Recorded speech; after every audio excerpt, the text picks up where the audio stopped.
我是在地新闻，阴暗看年暝，台北市政府附近的便利超商全面备战，补货，增加卡手，嘛甲门拆掉，方便出入。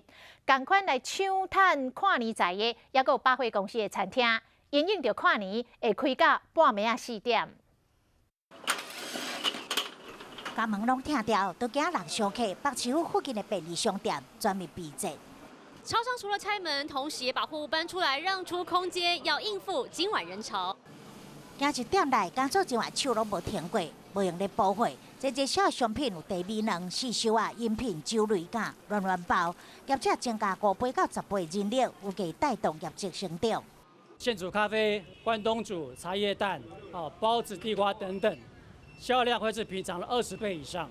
市府周边的5家门市，业绩有机会可以达到200万以上。来有府针对看年商机推出部分商品是买1送1 ，7-11嘛推出优惠，部分信义区店家也有增加5倍备货量，全家的备货量甲人力拢有大到10倍，也有卖这行延长。OK 便利商店将门市直接转型做快餐店，开行动餐车现场贩卖商品。 除了超商抢占跨年财，百货餐厅也延长营业时间。今日跨年了后，巴肚会枵，星光3月 A 酒馆有餐厅延长营业到这半暝3点，威风南山有餐厅开到4点，东区搜狗敦南店餐厅是延到半暝1点，信义区变成做不夜城。